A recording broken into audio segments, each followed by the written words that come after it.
what we discovered is that the supermassive black holes at the center of galaxies and the galaxies themselves are really very tightly intertwined. The stars at the edge of the galaxy have no physical connection with the black hole, yet somehow their speed is tightly bound with the size of the black hole billions of miles away. If they aren't physically linked now, it means they must have been at some point in the past.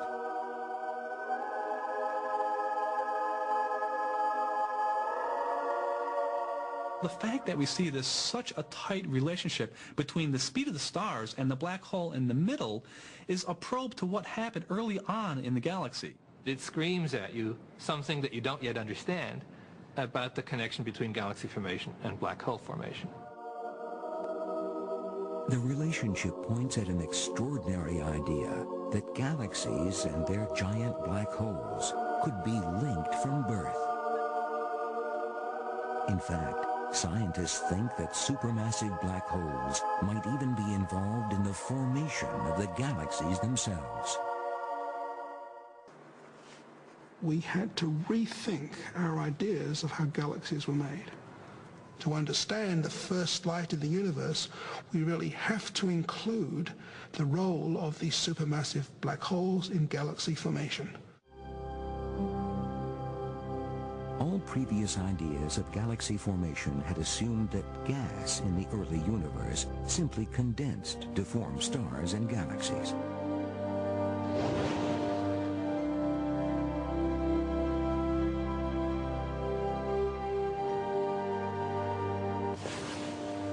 Silk and Rees came up with a completely different idea. They proposed that the center of each early gas cloud could have collapsed to form a giant black hole.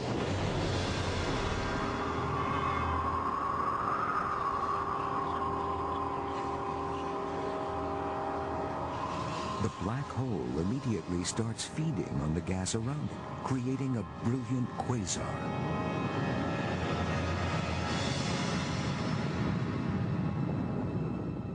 Silk realized that the energy from this newly formed quasar would create intense temperature changes in the surrounding gas. This would cause the gas around the black hole and its newly formed quasar to condense into stars. Which means, in effect, that the black hole could have helped to trigger the birth of the galaxy.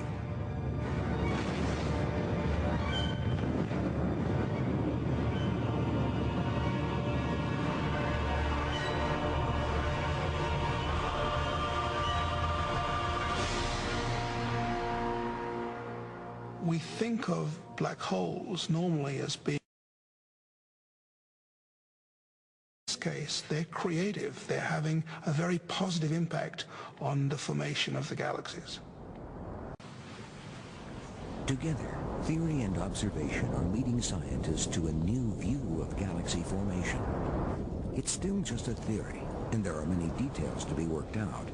But if it's true, then it all begins like this. In the early universe, a time of formless gas, each swirling gas cloud would have become a galaxy with one crucial event: the creation of a voracious feeding black hole.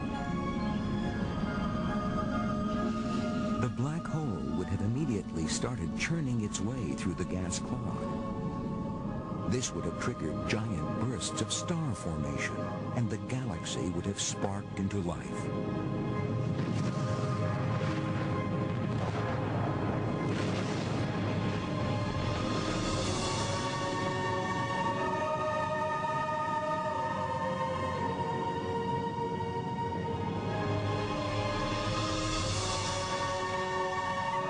Eventually, the black hole and its quasar would have pushed the rest of the galaxy away.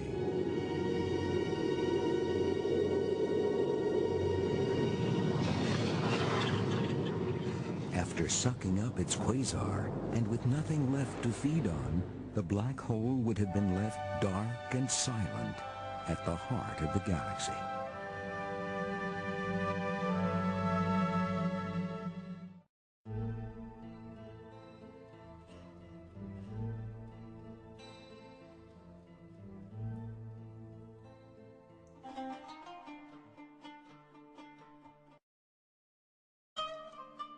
The annual pilgrimage to the Kaaba in Mecca and to certain key holy sites within the vicinity of Mecca is called the Hajj.